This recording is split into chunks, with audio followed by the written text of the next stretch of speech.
Welcome to the People's Health Briefing, a component of the Trusted Voices campaign. I'm Dr. Noha Abalada from Roots Community Health Center, reporting for the week of January 8th, 2024. Welcome to 2024. We are back after a 2-week break and hope you all had a safe and healthy holiday season. We know that there has been a lot of activity of respiratory viruses, including SARS-CoV-2, over the past several weeks. So whether you managed to steer clear of infection or whether you are currently sick or recovering, I hope that we're all ready to either maintain those best practices or perhaps get back on track with those best practices to avoid infection and spread. As health professionals rooted in Oakland, serving some of the people most vulnerable to getting and suffering from COVID-19, we're here to cut through the noise to give you information you can use to make choices that will keep you, your loved ones, and your community as safe as possible. COVID is still with us. It is still causing sickness, disability, and death, and there's still a lot we don't know. The goal of the People's Health Briefing is to empower you with our best knowledge and thinking every Tuesday morning. So right now, with all of the respiratory viruses circulating out there, a couple of the metrics that we were looking at before have become less reliable to tell us how we're doing specifically with COVID because of all the other respiratory illnesses mixed in. And I explained this in some detail in the last briefing on December 19th, but suffice it to say for now that the best indicators we have to see how we're doing with SARS-CoV-2 are wastewater, hospitalizations, and death. So taking a look at wastewater, and this is from the new National Wastewater Dashboard. So first off, nationally, wastewater viral activity for COVID is very high. And the region that has the highest wastewater viral activity continues to be the Midwest.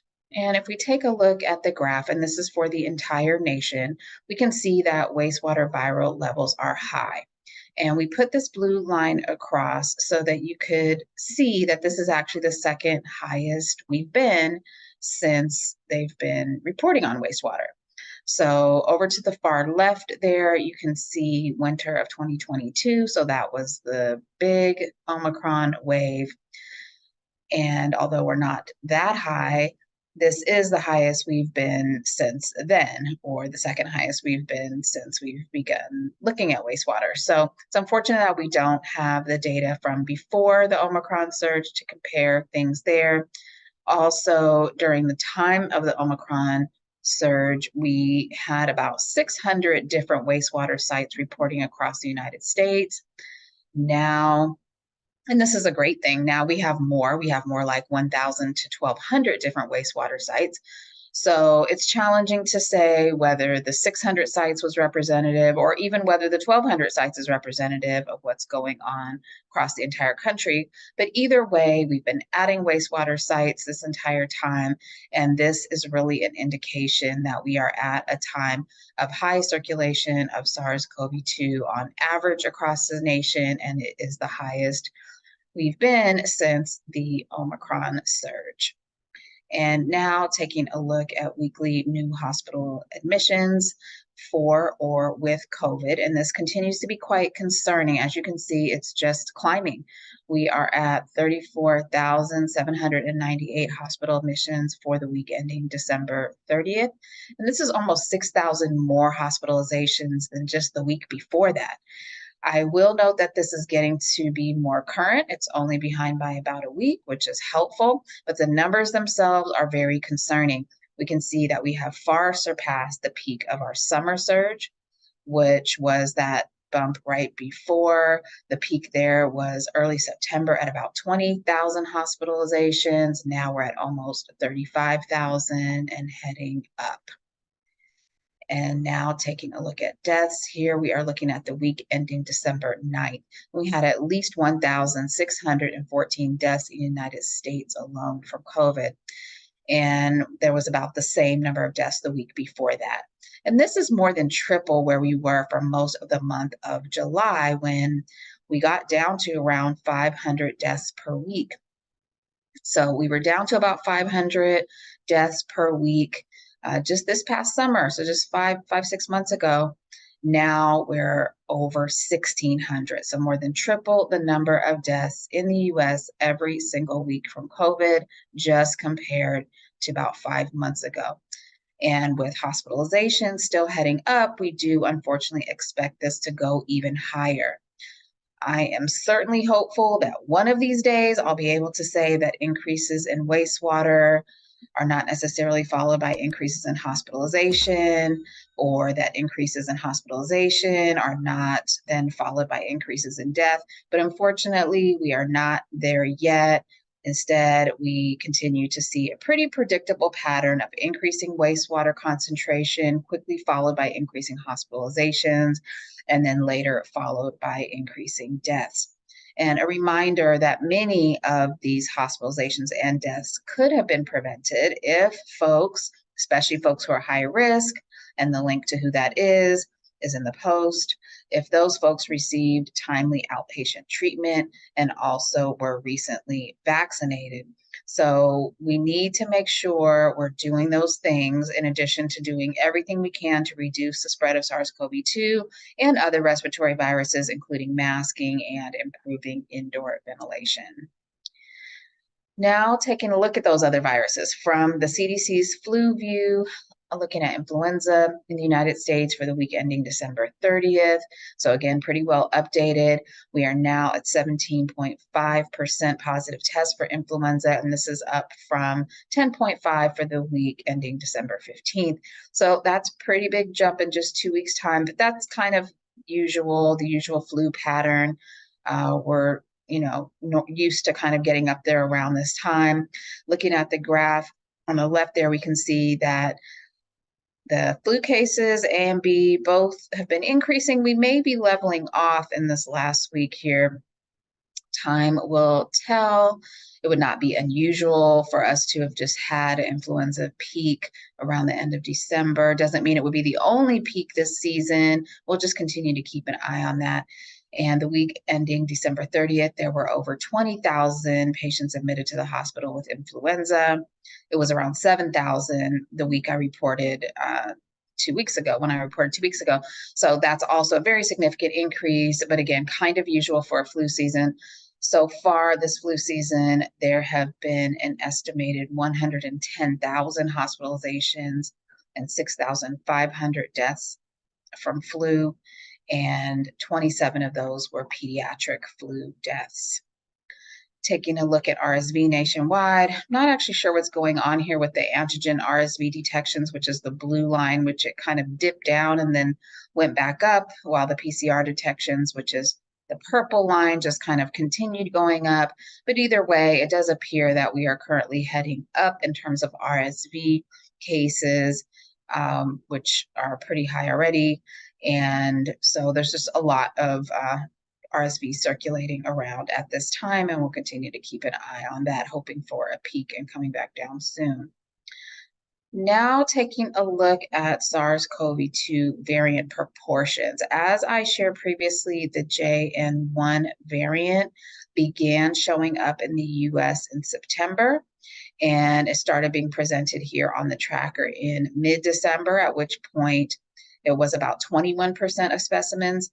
And the concern about this variant is because it has a high number of concerning looking mutations, and now is projected to be at over 61% of the total variants. So it is taking off pretty quickly, but it does seem, at least in the lab, from those who have looked at it in the lab, that there is still protection. It's called cross protection, where the antibodies that people are making to the vaccine, which remember was against the XBB variants, those antibodies do seem to be providing protection against JN.1 also. Our tests and our treatments also appear to still be effective against JN.1. So really, there's nothing different we need to do about this variant on a day-to-day or kind of practical level. But those who are watching it will continue to keep an eye on it, because it will, or really it already is, ending up with its own offshoots, which could be concerning. And this is kind of one area where I am somewhat optimistic in terms of more surveillance going on in more parts of the world where sequencing is being done on specimens from patients as well as on wastewater. So not perfect, but a lot more infrastructure than we had before for this kind of work. So the hope is that if we get a very divergent variant or one that's really different than what we are vaccinating against now or what we have seen before, then at least hopefully we will have some lead time to try to get our ducks in a row to deal with it. So that is a little bit of a bright spot. Both the wastewater infrastructure and the sequencing infrastructure are much more advanced now. I think we have more now than we had at the start of the pandemic in that regard. So now I'm going to talk a little bit about what we're doing worse at as a result of the pandemic, and that is about vaccination in the United States. And I went into some detail about vaccination coverage in the US in the November 21st briefing, if you're interested. But that was when I talked about how different states are doing in terms of vaccination rates of children, as well as an unfortunately increasing phenomenon of parents applying for vaccine exemptions for their children based on their philosophical reasons, which I don't know what philosophy says that we should, or religion really says that we're supposed to expose children to potentially deadly infections, but nonetheless, that is something that is seeming to be on the rise in some places more than others. And in terms of vaccination coverage, there's a lot of variability of how states are doing. For example, New York and California are high at 97, 96% vaccination rates, but Idaho and Alaska are in the low 80%. And we're talking about vaccinations against like measles, mumps, rubella, polio, the usual childhood vaccinations that have gotten us to the point where we can enjoy a society of not having to go out and worry about just catching measles and polio, at least up until now. In fact, we've nearly eradicated some of these things, or at least had them to the point where there were no new infections happening in the United States for long periods of time. And most of the time, if we did see anything, it was brought in. But unfortunately, due to a number of factors, which I won't attempt to get into here, we are seeing vaccination levels drop and applications for exemptions for philosophical reasons going up. In fact, I reported that in Idaho, 12% of the children have vaccination exemptions. And this is followed by Oregon and Utah at about 8%. So this is very concerning because it's the strength of our vaccination programs in the United States that has gotten us to the point where we're not having to deal on a regular basis with some of these horrendous infections that can lead to lasting disability or even death for our children.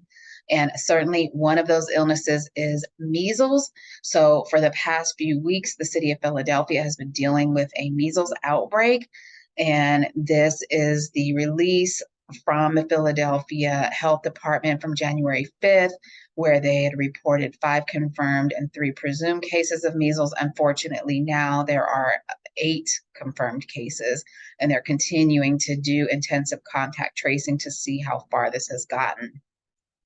Luckily, Philadelphia was starting with pretty high vaccination rates, with at least 93% of their children fully vaccinated against measles by the age of 6. But that does kind of still leave 7% who are not vaccinated. And also children under 1 are too young to be vaccinated. So it's really those who are unvaccinated who are at risk. If you've been vaccinated, then for the most part, you are immune, and it is a long-lasting immunity. And in that case, you would not be at risk. And if you're in the Philadelphia area and you're not vaccinated, or you have a child under 1 year who's too young to be vaccinated, then please check the release. It is linked in the post, and you're going to want to note all of the locations where these infected individuals went and where they're trying to get the word out so that people know that they should quarantine and keep an eye out for symptoms if they've been in those areas. So this is pretty scary stuff. The vaccination is a 2-dose series. The first dose is at 12 to 15 months old, and the second dose is at 4 to 6 years old. If you're an adult and you never had it before, then this is something that you should definitely talk to your doctor about. You may get titers checked to see If you have protection, you may need to go ahead and get the measles vaccine. Some people just don't know for sure if they had it or not. So I think it would be a good idea to get this checked out so that you can be certain.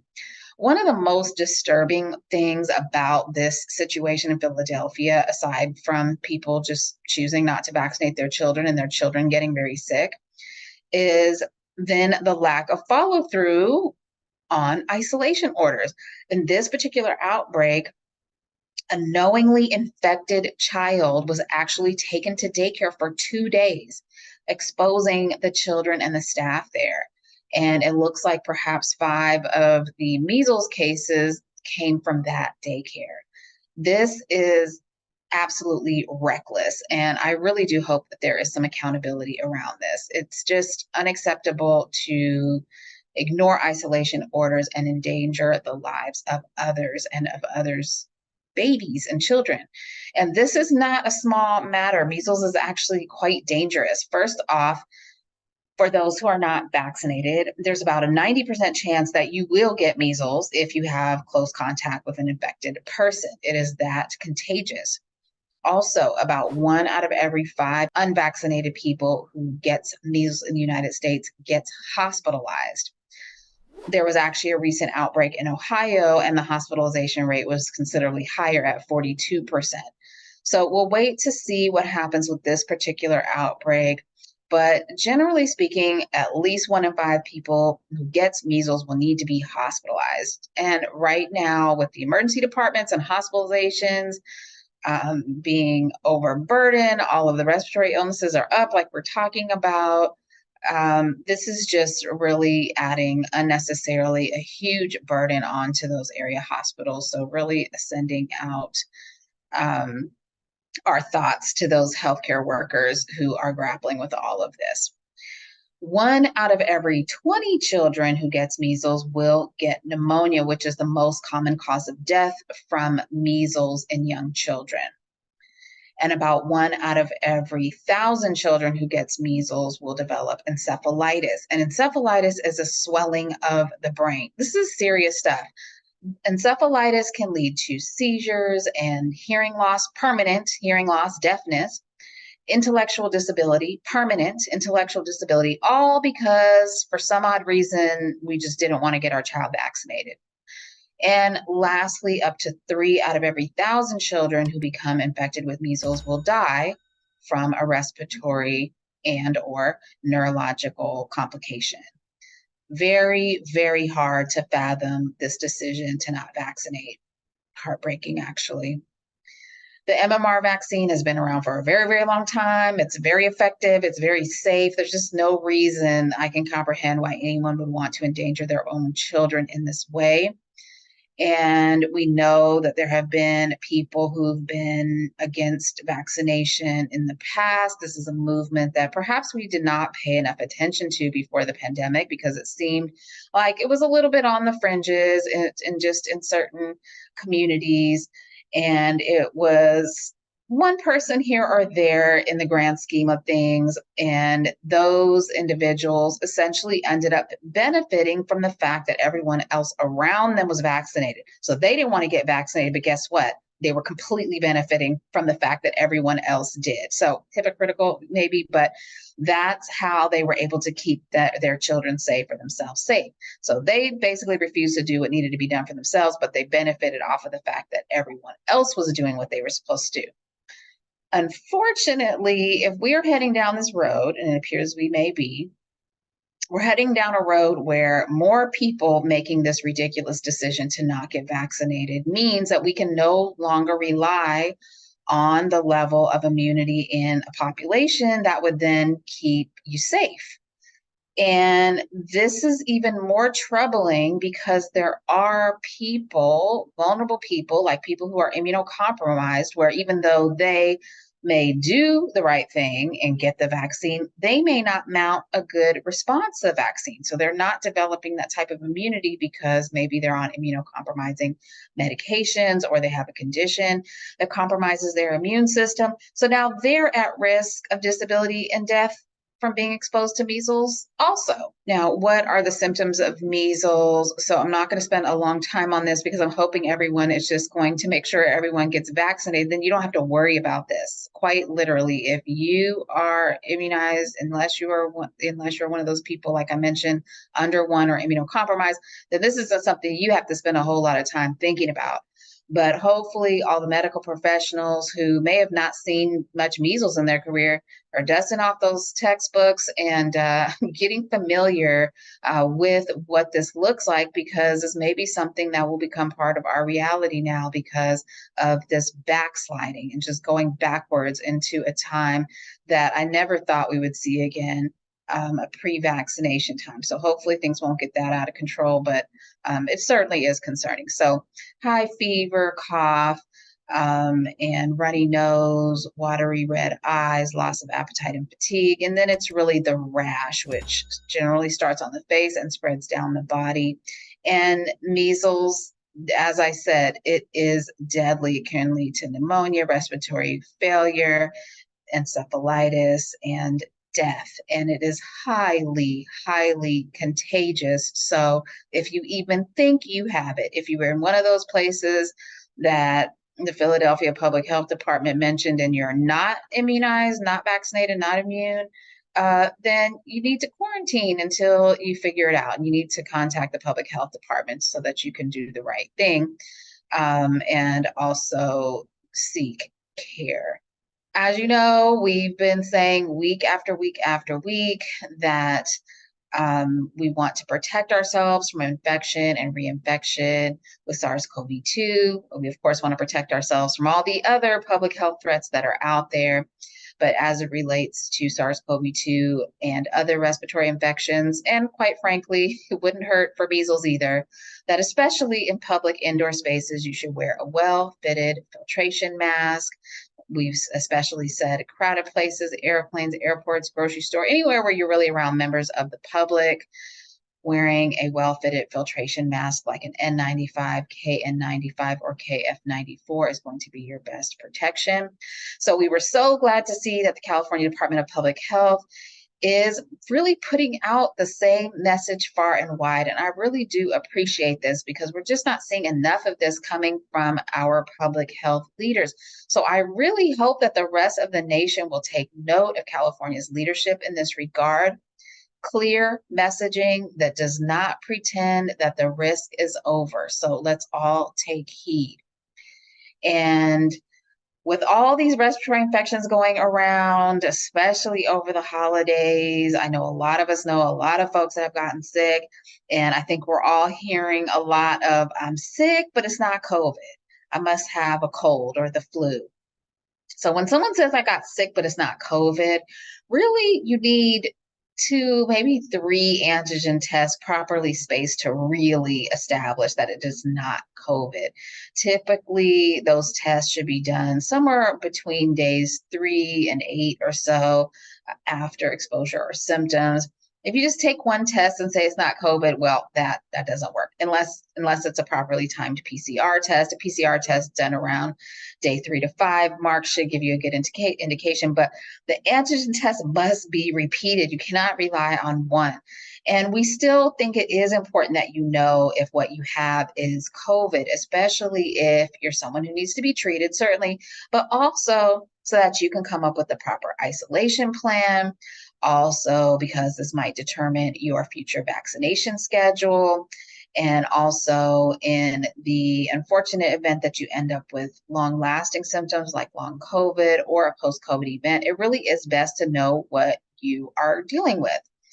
Also, if you're high risk for flu, for a bad outcome from flu, you would want to know if what you have is flu so that you could perhaps also be treated accordingly. And remember, with antivirals, the sooner you start them, the better. With COVID, you generally only have about 5 days to start treatment. And again, sooner the better. And outpatient treatment can reduce the risk of hospitalization and death by about 80%. So that 35,000 hospitalizations per week we're seeing, the 1,600 deaths per week we're seeing, many of these could have been avoided, and they can be avoided. If you do test positive, please contact anyone you are around, especially unmasked, for the 3 to 5 days before you started symptoms or tested positive, it's the right thing to do. And please also do an antigen test to exit isolation. In general, we believe that enough virus to detect is enough to infect. And please don't push yourself. Allow yourself the time you need to fully recover. And remember that we want to avoid reinfections. Following COVID, we are seeing increased impacts on almost any organ system. We're seeing new onset diabetes and blood clots, heart attacks, strokes, memory issues, worsening asthma. Not in everyone, but we can't predict who and we can't predict when. This could happen after the first infection, but maybe not until after the second or the third. Catching COVID once and doing fine is not a guarantee about the next time. And every infection is a new opportunity, perhaps even a compounded opportunity for long COVID and post-COVID impacts. So remember to keep up those best practices to avoid the spread of COVID. We are going to gather outdoors whenever possible. I know it is cold, but outdoors is almost always safer than indoors.